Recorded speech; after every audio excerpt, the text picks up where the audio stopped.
Welcome, everyone, to this afternoon's Speak for a Sandwich session. It is my honor and pleasure to introduce Tom W. Bell, Professor of Law at Chapman University. Tom earned his law degree from the University of Chicago. He then practiced law in Silicon Valley in Washington, D.C. It's at that point that he became the policy director at the Cato Institute.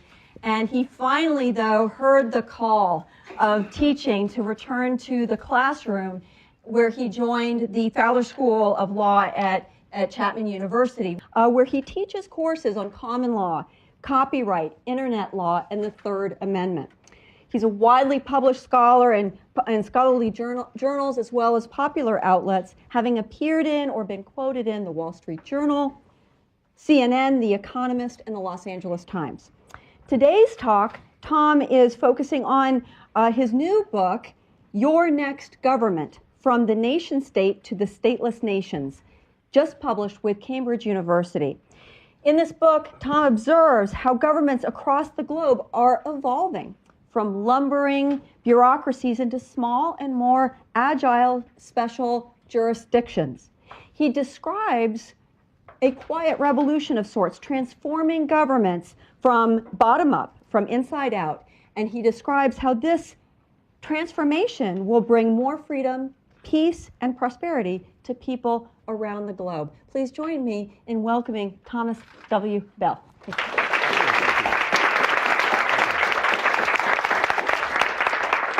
Thank you. Thank you all. It's great to be here at IHS, which when I worked at IHS, we used to call the Freedom Factory. Don't know if you still use that, but that's one thing you didn't mention. I actually worked at IHS too. In fact, because I'm so grateful for the work you do, I want to tell you a little bit about all that IHS has done for me so I can express my gratitude to you before I start telling you about my book.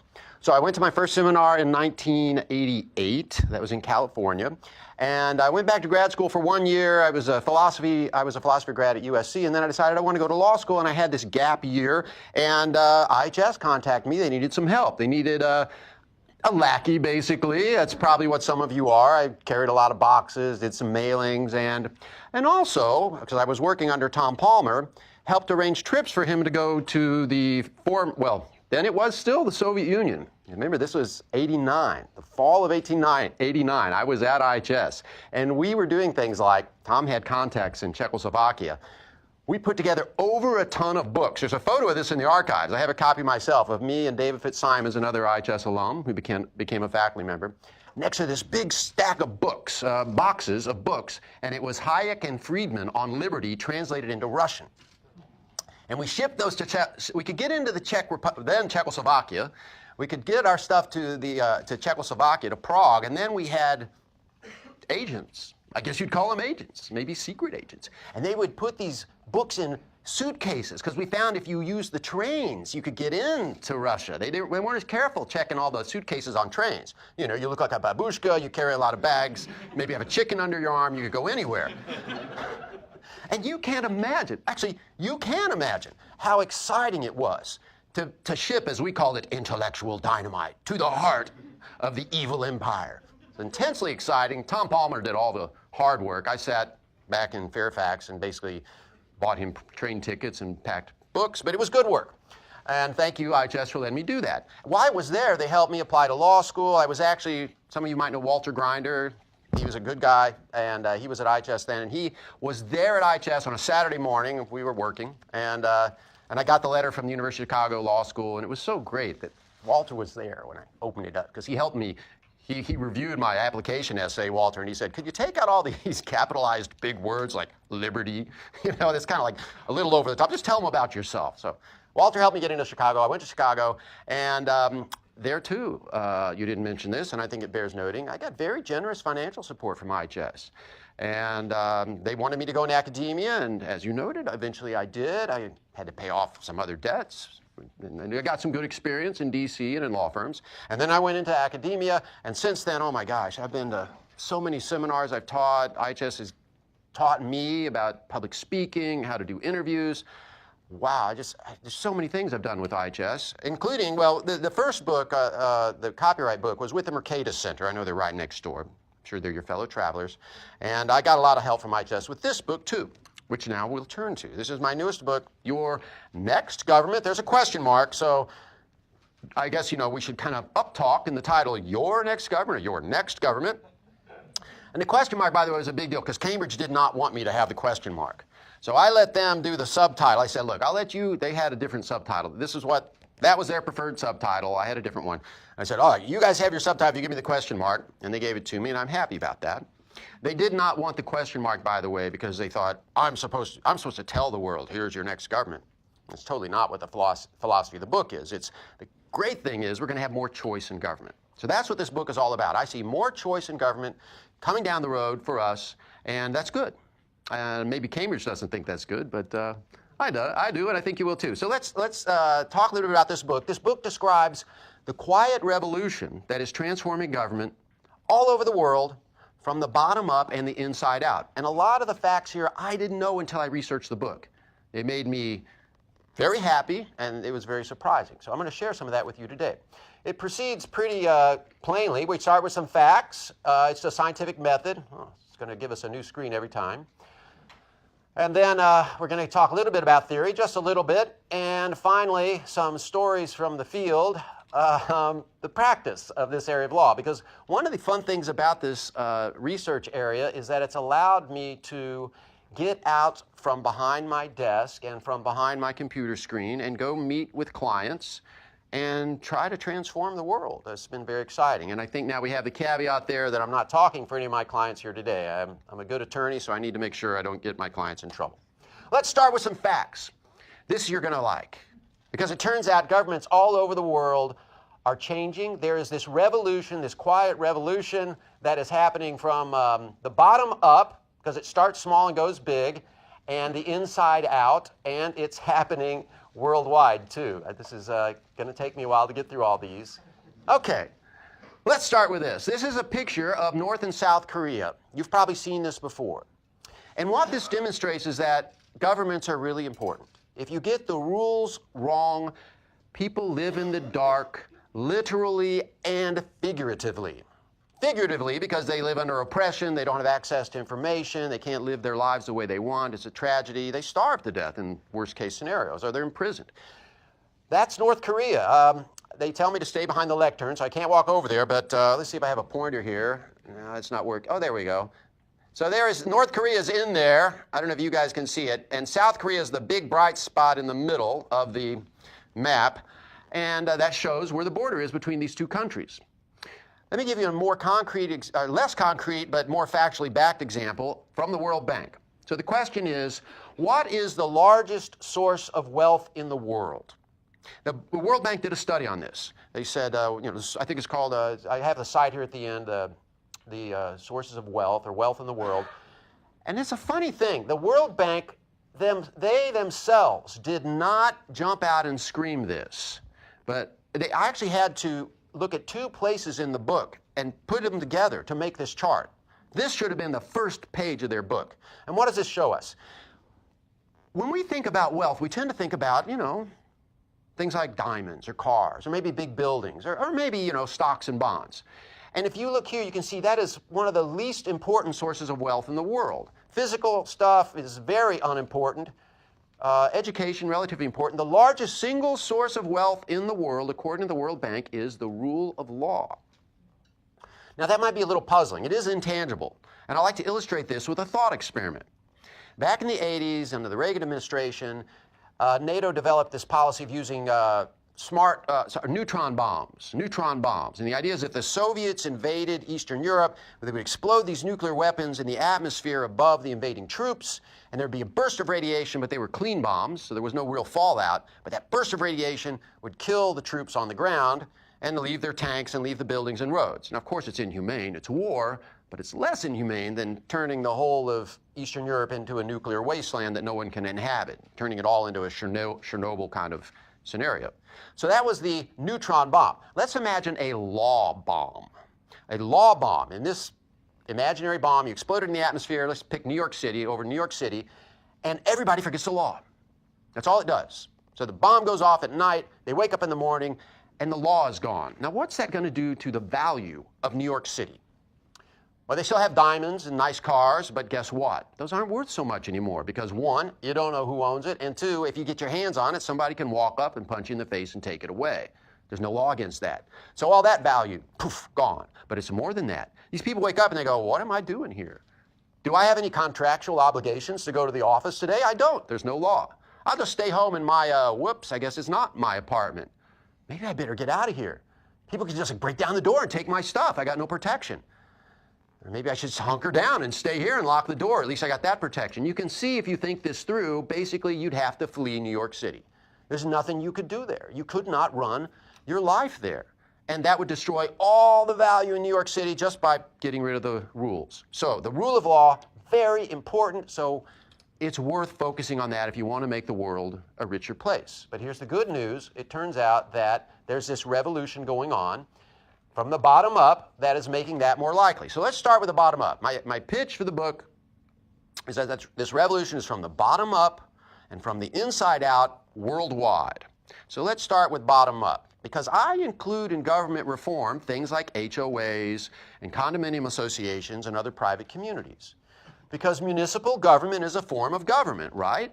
And people opt out of municipal governments, the conventional kind, like, say, DC government, into these private governments because they want to. They want to have better security. If you live in a condo, you think about it, it has many of the features. A big condo building has many of the features of a city. You've got streets, you've got addresses, you've got security, you've got public transportation, the elevators that go up and down, and it's, for many people, becomes their world. And that is very common now. This shows the percentage of U.S. residents living in, this is common interest development. So that includes HOAs, condominium associations, and residential cooperative associations. They're all ways in which people live together in private communities.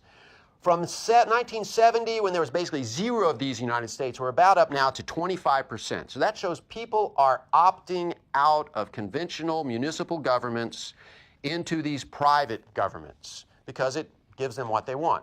Let's talk a little bit about how big these get. You might be thinking, oh, you know, a condo building, and he's got a point. It's just a building. I mean, one building is much smaller than Washington, D.C. This is Highland, Colorado, and it is a homeowners association the size of a city. I got some figures up there which I can't quite, I thought I got these all on one page. So there's 30,000 homes in Highland Park, in Highland, Colorado, 90,000 residents, and whoops, I want to go back, and we'll just stick with that. That is a big city. Where I grew up, that'd be the city. You're going to go into the city to go to Walmart, you'd go to a place like that. And you'll see everything in that photo. That is Highland, Colorado. Everything there is part of it. And if you look closely, you'll see businesses, school buses, they have schools, they have churches, they have parks. It is a town, and it's privately owned. We could say more about that, but I want to give you some more examples. This is Co-op City in the Bronx. Now, a residential co-op is a lot like an HOA, but it's got this interesting feature. So everything you see there, except for that kind of swampy open area in the background, that is privately owned. It's Co-op City in the Bronx. It's a co-op. What does that mean? When you move into this co-op, you become a leaseholder. Now, an HOA, you own your home, but it's got covenants, conditions, and restrictions on it. CC&Rs. If you lived in an HOA or you live in one now, maybe you lived in one, your parents would complain about the homeowners association. They were complaining about the CC&R. So I can't paint my building beige. What's the wrong shade? That's crazy. That's an HOA. In a co-op, you don't own your property. You lease your apartment, but you do own something. You own a share in a corporation that owns the whole of the community. So you do own a piece of your community, but the apartment you live in, you're leasing from the corporation in which you own a share. It's a little complicated, but it's a good organizational system. It works for this organization. Co-op City, let's get some stats up there about how big it is. It's got 3 shopping centers. I want to just emphasize how much of a town this is. 6 K through 12 schools. It's got places of worship, 5 of them, 15 houses of worship, and I think I got one more stat for you here, 55,000 residents. And by the way, although many HOAs, you associate those with kind of higher income folks, and in New York City, many co-ops, like those around Central Park, are like, you know, that's the best place. you want to live. This is actually solidly middle class. And by the way, I also won't pretend it's like a pure free market phenomenon. There were subsidies. There's been some help by the government to let the people who live here, very racially diverse, to help the people that live there get there. But it works. It's not perfect. It's like all communities. If you read about it, you'll find out, oh, once in a while they have unrest and they have lawsuits. Hey, that's every town. But the people that live there seem pretty happy with it. I'll give you another example. Cake in Saudi Arabia. That stands for King Abdullah Economic City. It is a purely private development. You can buy shares in it too. Being created by the government of Saudi Arabia to offer their residents some better alternatives than what they have now. Because it's a private city, there are no religious police. They are stopped at the gate. And what does that mean? It means if you're a woman living in this city, you don't have to wear a veil. And you can drive a car. Now, women can drive cars. They've had that reform in Saudi Arabia. Women can now drive cars, but Cake got there first. And this is planned largely. There's a photo here. It makes it look like it's happened. It hasn't yet. But it's supposed to be, when they're done, the size of Washington, D.C. You think Highland, Colorado is big. 2 million people are going to live in Cake City. It's amazing. Let's give you another example. I'm going to bring another example up from Saudi Arabia later that is more recent and even bigger and more amazing. But let's talk about this inside-out thing. Actually, I'll take a breath here and say, normally I would be inviting your questions all through this, but they tell me they want to have your lovely faces in the shot, and we're going to set aside Q&A for later. So if you have questions, please hold on to them. I do want to hear from you, but we have to set that aside separately. So we talked about how this revolution is happening from the bottom up. It's starting small and getting bigger and bigger. And let's talk about how it's happening from the inside out. And the idea here is that governments are inviting this. This is not a case of HOAs and condominium associations and the other zones I'll be talking about, kind of elbowing in and saying, government, make room, or having a violent revolution. Governments like this stuff. Look at Cake City. That was a project of Saudi Arabia. And by the way, municipalities got no problem at all with HOAs and condo associations. Why? Because when you live in a condo association, you're still paying those taxes to the government. You're paying property taxes, all the taxes you would normally pay, and you're not using all the government services other people are using. Right? Those people that live in Highland, Colorado, they are paying property taxes, but the park they use is funded themselves. So, if you're in a municipality and someone says, hey, I want to keep paying taxes but arrange my own park, you're like, okay, that's perfectly fine. Here's another example. Now, this is a more mixed example. This is Hong Kong. Now, we can't pretend Hong Kong started voluntarily. There was some pretty tough talk and action by the English in China, and it resulted in kind of a war and a treaty which was kind of shoved down the throat of the then Chinese Empire, and that's how Hong Kong was created. But Hong Kong turned into, despite its somewhat mixed reception, a great example for the Chinese about how to govern well. Because Hong Kong served them as an example for their own experiments in special jurisdictions. It was a little island, still is, a little island of English common law in a sea of other countries and other laws. And under Mao, back in the 70s and late 60s, people in China were under such bad governance, it was even worse than North Korea. They were literally starving. They were eating grass. They were eating, on some accounts, each other in Maoist China. Meanwhile, they can walk up to the border, they can stand in Sichuan and look over the fence, as it were, and see Hong Kong. And see there, people live in prosperity, have among the highest per capita incomes in the world. And the Chinese were not stupid. They looked over that fence and they said, what's going on there? Those are Chinese people. There was never been but a very thin sliver of English at the top of Hong Kong. It's been basically a Chinese place forever. Chinese culture, Chinese language, Chinese climate, everything Chinese, but not the rules. And so they looked over the fence and said, you're doing something right there. They're Chinese just like us, but they have better rules. And so they began trying that out in China. Not under Mao. It took a little while longer. This is an example of how rapidly, this is what freedom will do for you, how rapidly things can change. This is Hong Kong over 34 years. Father and son team went to a peak in Hong Kong and took these photos. And it's just a very good graphic. Wow, look at all that growth. That's amazing. And that inspired Shenzhen, the first Chinese experiment with these special zones. And you can see there that even over an even shorter time, 25 years, Shenzhen took off. And Shenzhen was only the first of several zones. I think I have a map in here that shows how after Shenzhen and some other cities had these successes with zones, under Xi Jinping, they decided, let's expand this experiment. And now today, I've run the numbers on this. I almost put it in the book, but it would have taken like 2 pages of footnotes. But I've run the numbers on this and done the research. There are now many, many more people in China living within so-called special zones than there are people living under kind of normal generic Chinese law. So there, the special is now the normal, and it shows an effect that I actually want to see happen everywhere. You run a little experiment, little tiny corner of a country, takes off. The leaders say, we might have to give us some power, but we get a lot more, happy voters and tax income. All those high buildings, that's economic growth. That's more tax revenues, more money for politicians. They like that. And so they say, hey, let's expand this experiment. And eventually, if it's done right, as in China, it can turn the country inside out. And China is one of the great success stories for what you do here. It's all about freedom and what it can do for people. They were eating grass and maybe each other back in the late 60s and 70s. And now China is kind of a solidly lower middle class country. That is a great victory for humans and liberty. So, yay. Here's another example. This is Dubai. Dubai is a really interesting example. There, they were under Sharia law, which may have its virtues, but is not so great for commercial enterprises because it has edicts against paying interest on loans. And Dubai wanted to invite people to Dubai to engage in all kinds of commerce, so they created the Dubai International Financial Center. And in the Dubai International Financial Center, they've imported English common law. It's a little more complicated than that. You can read about it in the book. I have it in the footnotes. But the short version of it is they said, we want to invite people here to Dubai to do business. They don't like Sharia law. We're going to give them the law they want. We're going to give them the common law of England and Wales. And there again, over an even shorter period, 13 years, boom, it's really taken off. So these are all examples of what having the right rules can do.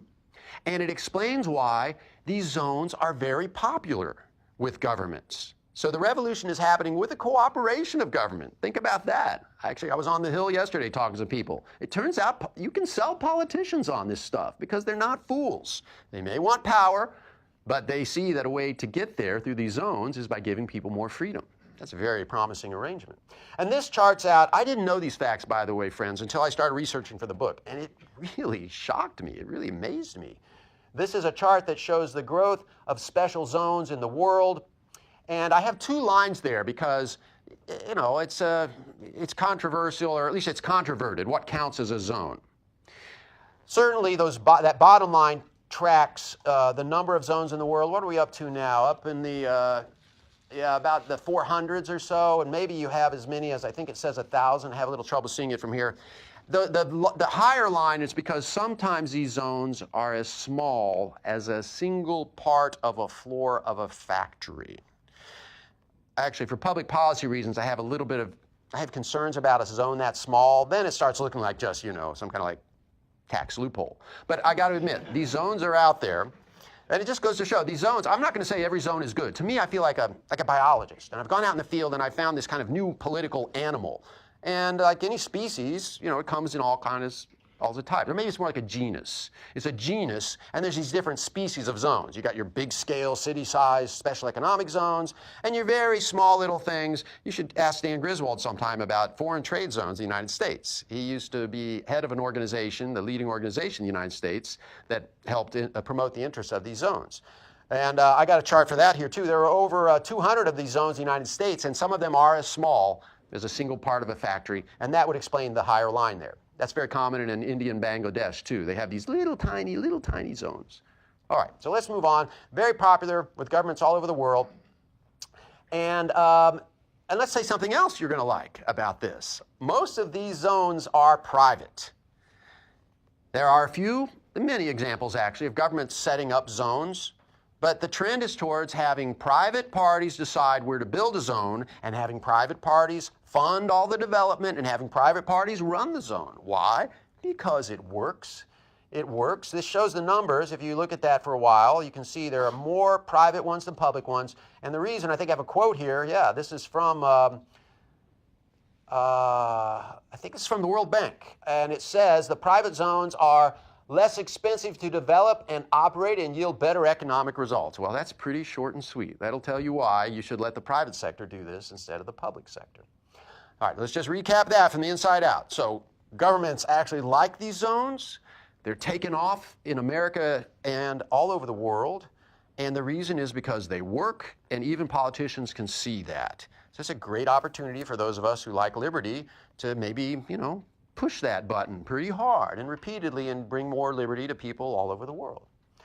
Let's talk about how worldwide it is. I don't have much to say here except that kind of does it. Almost every country in the world from a pretty short time ago now has these zones. They have really taken off like wildfire. Again, this is one of those facts. I thought, zones are interesting. Let me look into them. And then my jaw dropped. I go, wow, they're really taking over. Now, if you really want to be pessimistic, you can say, but look, Bell, it's flattening out. And I say to you, hey, if you're a biologist and you're studying, say, the spread of a species in a new environment, like some new weed lands on a volcanic island blasted with a big eruption, it's all just lava, and plants start, taking over, and you're going to see an S-shaped curve. It's the most natural thing in the world. Boom, it takes off, it starts filling the available space, but it never takes over every single inch of the island because there's other stuff going on. Same thing here. There's always going to be one or two backwardistans, where they just never get on board the train, who never get zones. That's fine. We get like 90% of the world. I think we got a pretty good deal. What do we have here? This is cake in Saudi Arabia. I've already told you about that. I want to give you another example. I think I have, there's Dubai. I'm just showing you where these are in the world. And this is Honduras, and the Honduran ZA system, I'll say a little bit about here because I'm really interested in it. There's a couple of places I talk about the Honduran ZAs in this book, and it's a place where I've actually been now. My clients have sent me there, and Honduras is, anybody here follow the news on Honduras? It's kind of a messy place, and right now especially, it's kind of in a time of political turmoil. They had a contested election, and they're resolving it by rioting in the street. So we don't know for sure what's going to happen with these Honduran ZAs, but they are in the law, and I'll just say a word about why they're so exciting to people who care about liberty and helping countries where they have bad governments. The whole reason they set these up is basically because the Hondurans, despite their many virtues, can recognize, their government is maybe not the most attractive to foreign investors. For a long time, it was the murder capital of the world. We can and should, by the way, blame the U.S. drug war for that. When I picture the U.S. drug war, I think about this disease starting in the United States and then spreading like an infection across the world. And we keep pushing the bad stuff about the drug war kind of outside our borders. We keep trying to make other countries do our dirty work. And like a disease, it swept down through Mexico and the Isthmus of Panama, and it hit Honduras really hard in the early teens and the late aughts, and that's when they were the murder capital of the world. So it's kind of our fault. Hondurans don't have a really efficacious, strong government, but maybe that's their fault. But they got a lot of their woes from us. And so they've been happy with the zones they've set up. They set up these maquiladora zones, very common. And those are pretty simple. You ship in unfinished garments to your special zone in Honduras. These are not ZAs. This is just the precursor to the ZAs. You ship in your unfinished garments to these maquiladoras in Honduras. There's no customs and duties. You stay inside the zone. Might be slightly different labor laws inside the zone, so it's easier to hire and fire people. And that was one of the few bright spots in the Honduran economy. A lot of people said, it's safe. I can do that business there, save a lot of money. And that worked for Honduras. And they decided, well, let's take that idea farther. And they've taken it very far. Again, they haven't implemented it yet. I'm working with some people to make that happen. But on paper, these ZAs are quite remarkable. You can set aside a place in Honduras, pretty big area if you can get enough real estate, and basically run your own government within broad limits. You're not going to get your own flag. You're not going to get your own national anthem. They're kind of picky about that. Even the Hondurans are proud about their country. They're not going to have some foreign flag over their soil. But you can have your own civil law. You can have your own tort law, your own contract law, your own business corporation law. In fact, I'll make this easier. You can have everything except those things that touch on national sovereignty, not your own national anthem, not your own international relations. You don't get to form your own treaty with Russia, and not your own criminal code. You have to use the Honduran criminal code. Now, if you know anything about the Honduran criminal legal system, here you will be blanching. But let me soothe your concerns on that front, because the ZAs get to run their own police and penitentiary systems. The criminal laws on the book in Honduras aren't that bad. In fact, in some ways, they're more liberal than here in the United States. For example, prostitution is legal. Not pimping, but prostitution is legal in Honduras, and gambling is legal. They're kind of tight on firearms, and they do not like drugs. This is not going to become a New Amsterdam. But you get a lot of liberty to do the things that business people care about in these zones, and they'll be privately run and operated. Own school systems, your own social security system, your own welfare nets, basically everything. In fact, the statute says they want you to bring in the common law. They call it the Anglo-Saxon legal code or something. You know, it's not, they don't say common law, it's in Spanish actually, the statute. That's remarkable. If you're a lawyer, you go, this is a civil law country. You know, where they're used to having everything written down, not having courts form the law, and they've said, you know, it looks like those common law systems work. They've said, we want a Hong Kong and Central America. So they want the common law, and they're going to have the private sector bring it in. It's pretty exciting. So that's the ZA system. This is NEOM. I told you I'd tell you something about this. This was announced only this fall, so I didn't get to talk about this in the book. But it's so exciting, I want to tell you about it. I got some data there. You can see where it is relative to King Abdullah Economic City and Dubai. Middle East is actually a really interesting place for these zones. And I have a theory about that. It's because you have this kind of liberal, and when I say liberal, by the way, friends, I mean liberal. Never, you make your own choice on this, but I will tell you, I very seldom let people say liberal to mean left wing. I act confused. I go, oh, and this usually works on the people who misuse the word liberal. I go, oh, do you mean in the American sense or the European sense? Because in Europe, as you probably know, when they say liberal, they mean, well, they go back to the Latin roots of the word, and it means ever pertaining to freedom.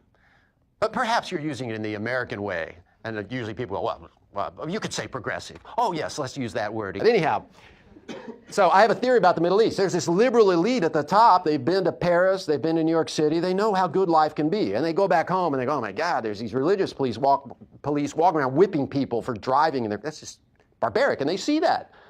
And they say, well, we can't make reform deep, an inch deep and nationwide. But we can go narrow and deep. We can pick out a small area of the country and make profound reforms there. And if it works, think about the women who've lived in these private communities. You think they're going to be happy when they drive back home to visit the parents and they got to put on the veil and they got to have their husband drive or whatever?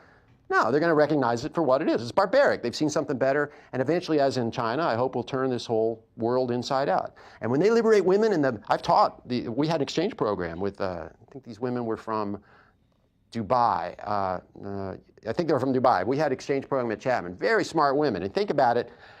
All this wealth embodied in the human capital in the Middle East has been under lock and key for a long time. When we let those ladies free, it's going to be awesome. They're going to really help these countries, which are going to need help when they're running out of oil. But back to NEOM. NEOM is twice the size of Connecticut. We don't know how many people are going to be there because, well, the Crown Prince, who's a big fan of this, you know if you've been following Saudi Arabian politics, the Crown Prince is basically taken over. He's putting his fellow members of the aristocracy who don't agree with him, putting them in jail. I won't pretend he's playing nice. I don't know much about Saudi Arabian politics, but he likes NEOM, and I like NEOM. It's so far mostly a beautiful video and a lot of high talk, but he won't tell us, no one will tell me the population because they don't know, but they do say more robots than people. So they're really doing this Hail Mary pass to the future.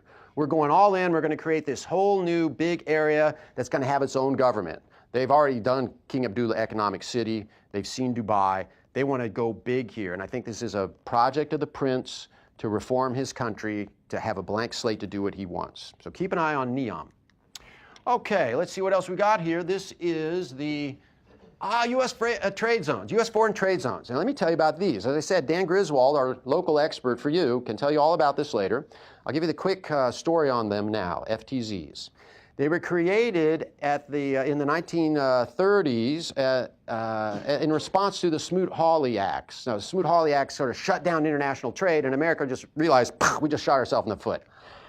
We got to have some international trade. So they created these zones where there were no customs and duties within very small, discrete areas. So maybe you bring in your goods to the port of Los Angeles, and you unload them on the loading dock. No customs and duties if it's in a foreign trade zone.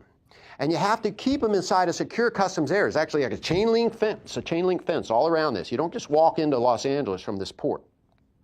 And you can bring in goods and process them. Maybe you bring in a big shipment of bicycles from China, and you maybe you spray paint them or add brakes, and then you ship them out of the country again. You send them to Chile and Canada on smaller ships. This is called transshipment. You bring in a big ship, break it into smaller ships, and you send it all out.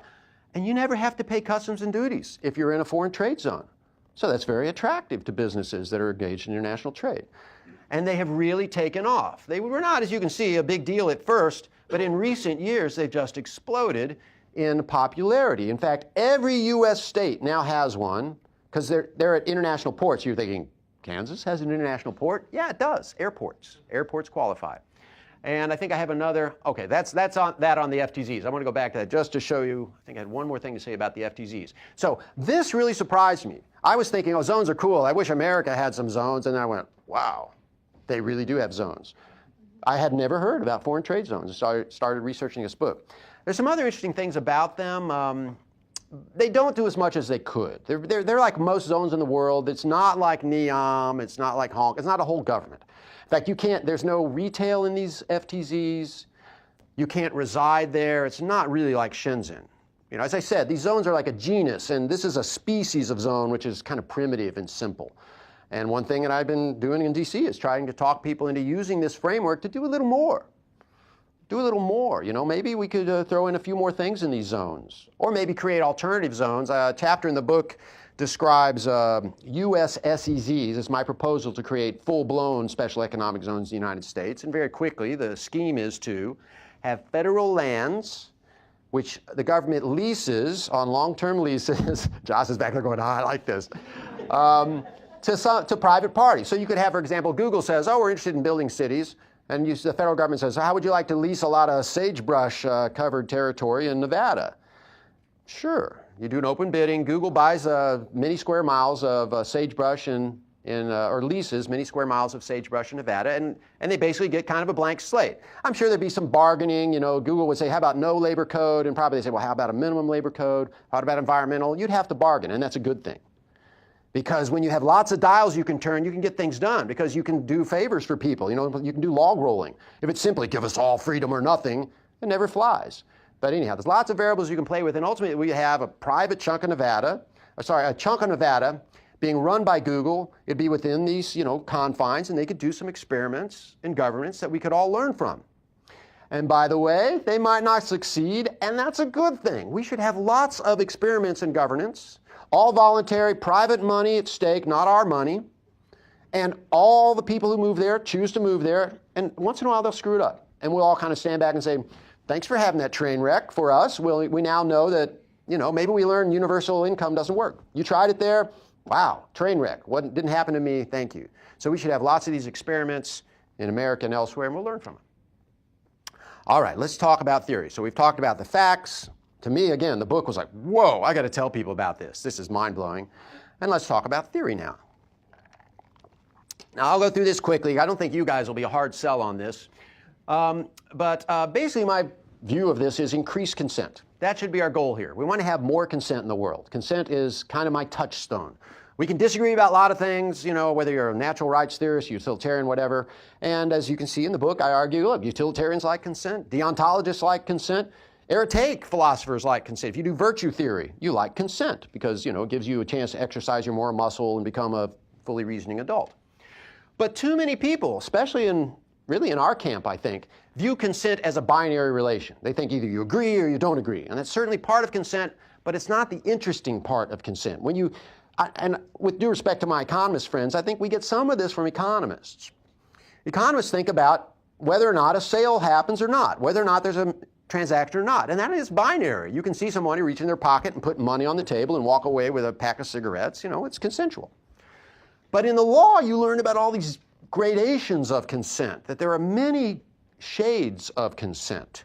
For example, I'll give you a case. One of the things I like about the law is instead of like philosophers always dealing on abstractions, they have a series of little stories. It's called Casuistry is what you can call it. Now, casuistry has gotten a bad name. In fact, I want to recommend to you a book that my friend Walter Grinder, aforementioned, recommended to me called The Abuse of Casuistry by Johnson and Toulmin.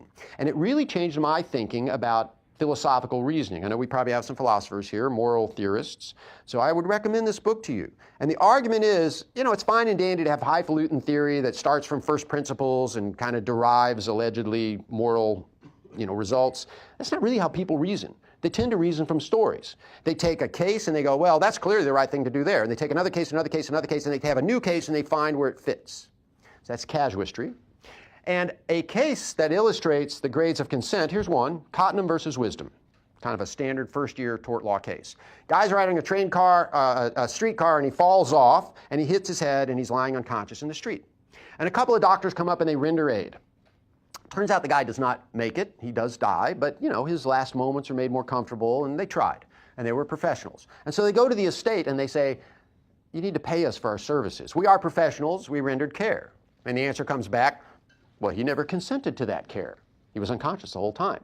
Now, if you're a good libertarian who thinks in terms of binary, yes or no, I think you'd probably say, the estate has an argument there. He never said, please render aid, so it was all unconsensual. But the court there said the doctor should be paid. Why? They used hypothetical consent. You can see that down here. It's kind of the darkest gray. Hypothetical consent. And there, we don't have express consent. Express consent is our gold standard. That's when someone's fully conscious, they're not under duress, they're an adult, there's equal bargaining power, and they say, they're at the 7-Eleven, they say, yes, I consent to buy that pack of cigarettes. And they get the cigarettes and they walk out. I know somebody's going to say, oh, they're addicted to cigarettes, it's not consensual. Take that somewhere else. Not here, not in this room now. Anyhow, so that's fine, and that's beautiful, but that's not the way the world always works. In the law, you find all these gray areas.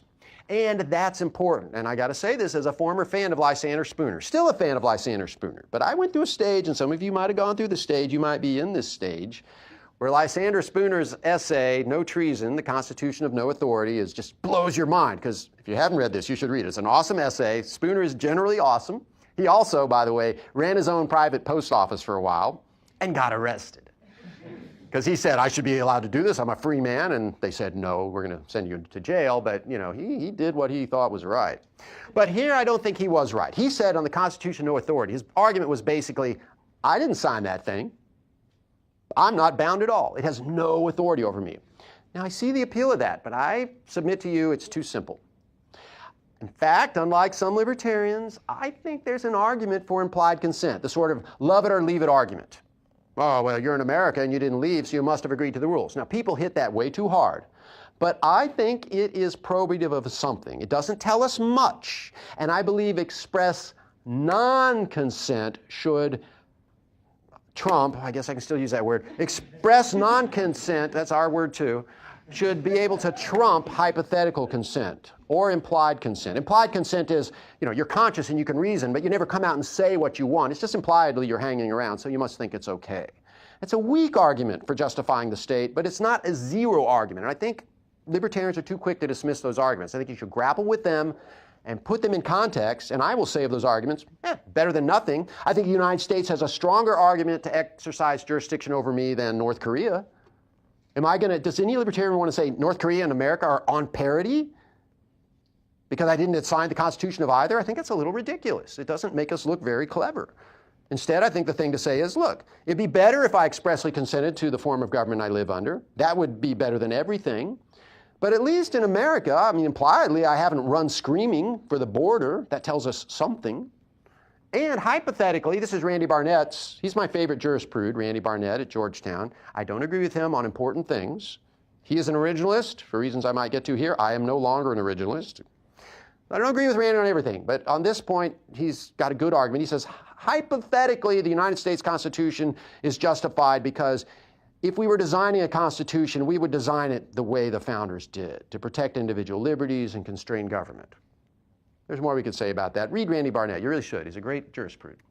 All right, so consent comes in all these shades, and very simply, political philosophers have been banging their heads on tables for eons. How do we justify government?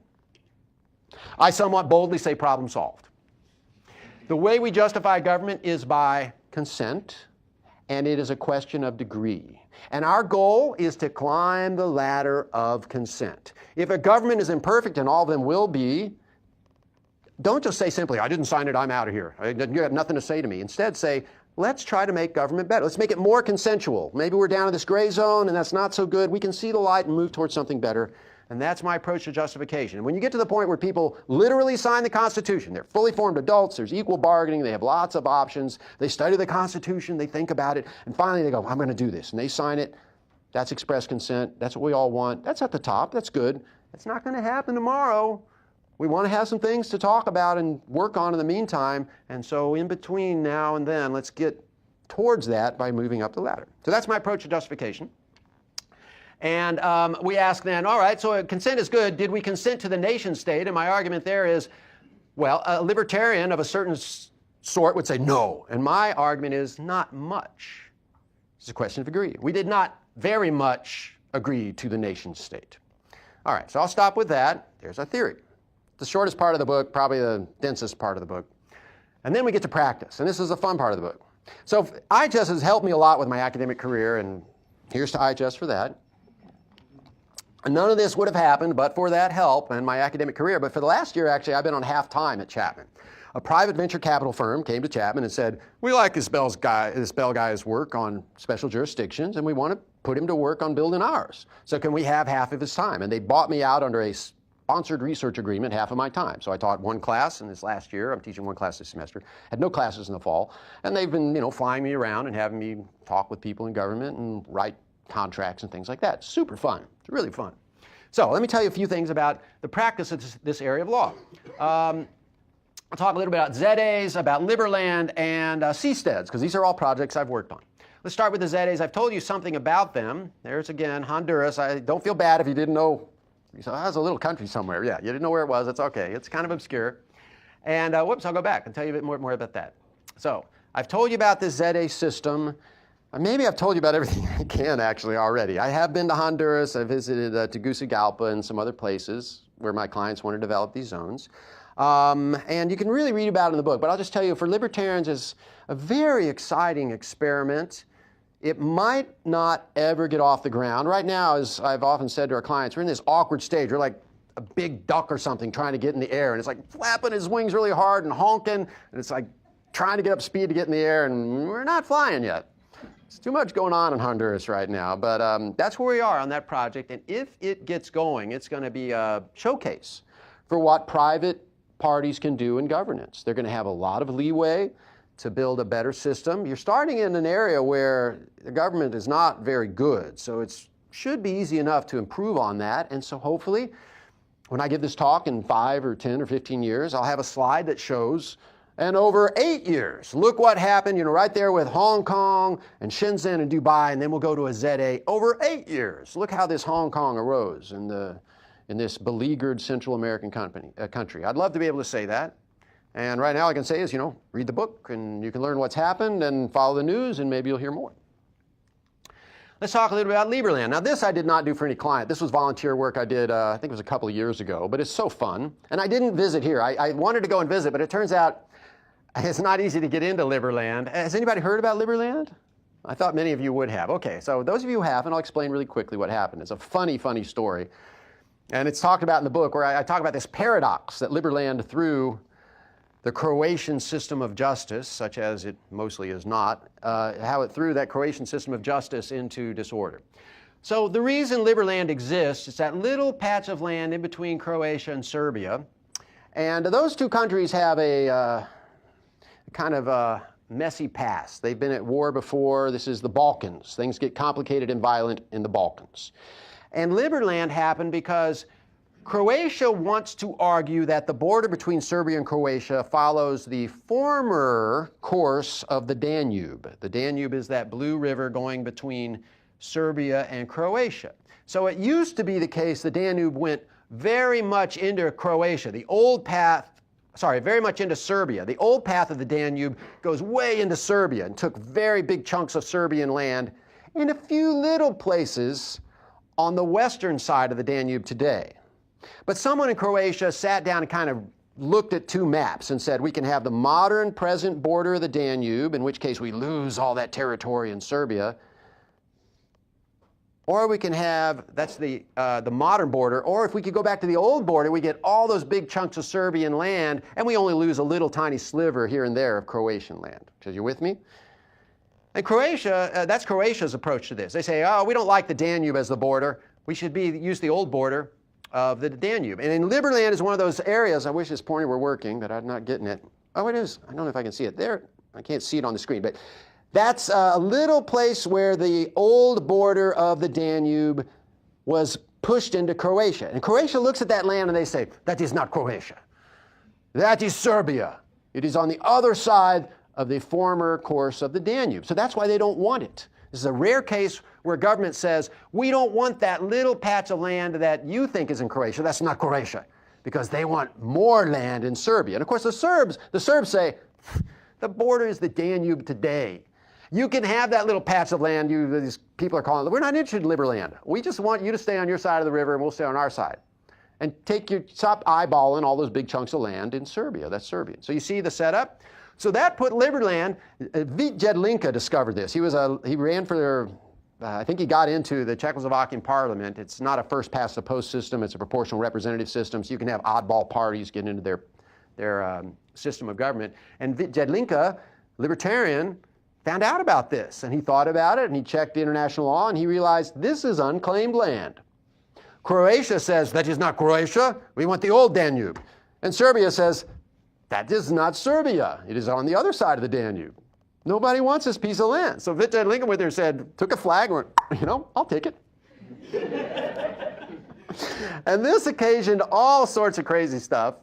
I myself got drawn in by some Swiss people. There was actually, if you know the whole story, it turns out Vít Jedlinka, surprise, surprise, is a bit of a grandstander. He's kind of a hero to me. He's a bit of a clown frequently. I mean, he says ridiculous, outlandish things, but he has to be. He's like a showman, and he's wonderful to watch. He's very smooth and entertaining, and he's just given us a great story, and he hasn't killed anybody. And as I said in my book, how many presidents can you say that of? Just good for a laugh. Just good for a laugh. And maybe they'll actually get this to work. But I actually worked with some Swiss people who, Vít kind of stole the spotlight, but these Swiss people actually got to the island first on their accounting and put the flag first, and it's complicated. But what we got involved in was people getting arrested. Here's what happened. Vít Jedlinka and the Swiss team go there and they say, we are Liberland. And people want to go visit it. So they go to Croatia, and there's kind of a low swampy area, and there's a bit of like a barbed wire fence, and there's no border post or anything. It's just out in the middle of nowhere. And they walk into Liberland from Croatia. And we're in Liberland. And some police come from Croatia and grab them and arrest them and take them back to the local town and put them in jail. And we have to deal with all these proceedings. And you're thinking, why?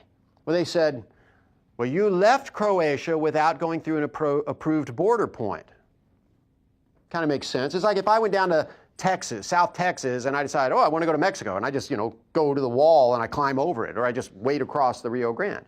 And the United States has a problem with that. Even though I'm no longer in the United States, they say, well, you left by the wrong way. You need to go through an approved border post. It's an agreement we have with Mexico. You just don't climb over the fence. That's not how to do it. All right, so we defended those people, and I didn't do the lawyer work on this. We had a local counsel, but I got to oversee everything and find out about it. And we got those people out of jail. So they decide, well, we can't go into Liberland from Croatia. They don't like us climbing over the fence. We'll come in from the other side. So they got on boats from Serbia, and they took these boats across the river, the Danube, to Liberland, and here come the Croatians again. They come up in river, the river police come up in boats, they grab our people on the beach and throw them on the ground and throw them in the boats and take them back to Croatia. And we go, what now? You enter Croatia without a permit. You told us we were leaving Croatia when we went to Liberland. Yes. And now you tell us you were coming to Croatia when we go to Liberland. Yes, also. It's just not consistent. It's not consistent. So we were litigating both of these cases. We're defending parties on both sides of this at the same time. And the local courts are kind of, they don't want this. Right? There have been people shooting each other over border issues. And now you got this local court is presented with this paradox. And they find everybody's guilty. And of course, you're all guilty. We'll let God sort it out. But we didn't leave it to God. We appealed to a higher court. And that was weird. So we go to this Court of Appeals, and the Court of Appeals says, the lower courts, you did it wrong. We're going to remand it to you. They actually said pretty hard things to them, like this doesn't even make sense what you've done. We're going to remand it to you and do it right this time. And basically, the lower courts punted on it. They said, this is sort of beyond our pay grade, to use an Americanism. They kind of just said, we don't know how to solve this problem. We didn't get good direction. And they're right about that. I mean, it's not their problem. And so that's where it remains today. I think actually, so this is very fun and exciting, but it's really hard to get into Liberland still. I wasn't able to visit. Latest I heard is actually that people are sneaking in. I don't know if they've managed to get a permanent settlement. I keep telling them what they need to do is get some good video of people, with a date stamp on it, saying we're establishing Liberland, all we have in our photos and things, and have them sign. I gave them the document, sign a document that says various things, and they haven't done that as far as I know. Believe it or not, clients don't always listen to your excellent advice. It's kind of sad. I did all this work as volunteer stuff, though, and that's what remains today. Liberland's still in the news. You should look it up if you don't know about it. I'm not sure I'd invest, but but it's a good story, and that's what this practice of law lets you do, is gets into fun things. Let's talk about the seasteader. So I have some other pictures of the seasteading. Oh yeah, good. So this is a picture of our presentation in French Polynesia. You might know French Polynesia as Tahiti. It is in the middle of the Pacific Ocean, about as far from any continent as you can get. And it is paradise. It's one of those places where you feel like you walked into a screensaver. It's really amazing. A beautiful place, really wonderful, warm people. I can highly recommend you visiting French Polynesia. So I went there with a team of people. I was a volunteer with the Seasteading Institute. I was one of their legal guys, and I'm there somewhere. I did the presentation to the president. The president there, that's his back to you. Yes, that's the president of French Polynesia wearing a floral shirt. It's how they roll. Gotta love that. And by the way, the presidential palace there, the Palais Presidential, it's not really a palace. It's a really big, nice building. There's no security guard. There's some security guards around, but they're not carrying machine guns or anything. Just nice guys in uniforms. And there's chickens strutting around the yard of you gotta love a place where they have guard chickens. So I was with the Seasteading Institute. You might not know about seasteading. Seasteaders, you probably heard about them. They want to create sovereign nations on the open ocean. It was started by Peter Thiel and Patry Friedman. Patry Friedman, son of David, son of Milton Friedman. And I worked with Patry on a Honduran project, which didn't pan out. It's a long story. But that's how I got to know Patry and start working with him. A very brilliant thinker in his way, very different from his fathers, who were more scholars. Patry's like a practical guy. He works at Google now. And his insight that he kind of got me thinking about was, in retrospect, like a lot of these things, you go, well, duh. But really, seriously, Patry was kind of the first person who introduced me to this. He said, why don't we have interfaces for government that are as good as computer interfaces? Apple works so hard to make it seamless, your experience, to make it so easy for you to slide into their world. And our government interfaces are really lousy. We should learn from the computer industry. And so the idea was to have lots of experiments in governance. And Patry realized it's really hard to do any place where there's already a government, right? They say, oh, we got the interface thing figured out. We're going to wear badges and hit people. Awesome. So why can't we do it better? Well, go find your own country. And Patry said, I will. So he decided we should go out to the open ocean, one of the, you could go to outer space, but the open ocean's easier to get to, one of the last free places on Earth. So that's the idea behind seasteading and the Seasteading Institute. But the Seasteading Institute realized, whoa, it's really expensive and difficult to build stuff on the open ocean. We need to start small. So we need a country to host us. And we tried lots of countries, and French Polynesia, for various reasons, ended up as our best bet. So we went there in the fall of 2016 and made a presentation to the government about how, you should maybe, let us do this. And they said, interesting, tell us more. So over the course of the next year, we did 3 reports, an environmental report, a legal report, and an economic report. You can read the economic and environmental reports today. They're available online. The legal report has not been released publicly. But we did all that, and they said, okay, we're going to write you legislation. We're going to write you legislation creating the first sea zone, is what we're calling it. It's a camel case word, one word, S-E-A, capital Z-O-N-E, sea zone. And it's a combination of a land and water special jurisdiction. So it'll be kind of a world's first. And the legislation comes out next week. And I'm on tenterhooks, because it all depends on what this legislation says, whether this works or not, and I really don't know what they're going to do. So You know, ask me in 2 weeks after I've recovered from whatever good or bad news comes out, and I'll let you know where it stands. That's coming up. Let me tell you a little bit more about the seasteaders' ideas. So the reason, a lot of you are hardcore seasteader, you're disappointed in this whole French Polynesian thing. Why? Because, oh, you're going to be under the thumb of some government. You're going to have a special legislation. That doesn't sound like freedom to me, and okay. Not everything we might want, but it is pretty sensible because the seasteaders see themselves as like this little minnow. Right now, they're just a little egg. I don't know, maybe they're actually just a twinkle in a fish's eye, whatever. They're not full-blown ocean-going seasteaders yet. So we want to start small, inland and protected waters in a kind of protected legal and physical environment. We'll be in a lagoon. I've actually gone scuba diving in this lagoon. There's like coral and wow, it's just like out of a Jacques Cousteau thing. And we're going to have, if this all pans out, floating platforms in this lagoon. We're going to have an anchor zone, we call it, a little land zone, which is going to be in a special customs and duties area. This is what we're asking for. We're actually asking for more than just customs and duties exemptions, but it's complicated because we have to deal both with French Polynesia, I didn't mention this, and France. Because French Polynesia is not a free standing on its own country. It's a pays d'outre-mer, a country of the outer ocean, which means it's kind of like a French colony. They don't like to use that word, but it's a lot like that. And so from a legal point of view, I got to tell you, this is a nightmare. I often think in computing terms.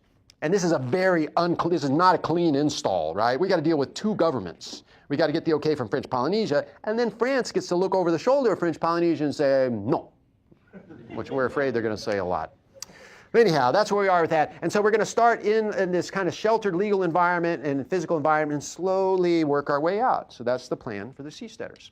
This is a picture, the latest image of the island that we hope to create. This is going to be the kind of thing you can build in a lagoon. When we're on the open ocean, it'll be a little more, armored against high seas, but we can kind of go gentle here. I think it's lovely. And people love this stuff. It's kind of like something out of a sci-fi novel. I get excited about the legal stuff. Most people think, oh, I'm going to have a pet dolphin. I don't know, maybe you will. If we can make that legal, I'm with you. Okay, and that is some of the adventures I've had and some of the theory that it came from and some of the facts that got it all started. And you here at IHS can actually credit yourselves for, helping me on this journey. And I think with that, I'll be ready to take questions. Josh? Oh, thank you.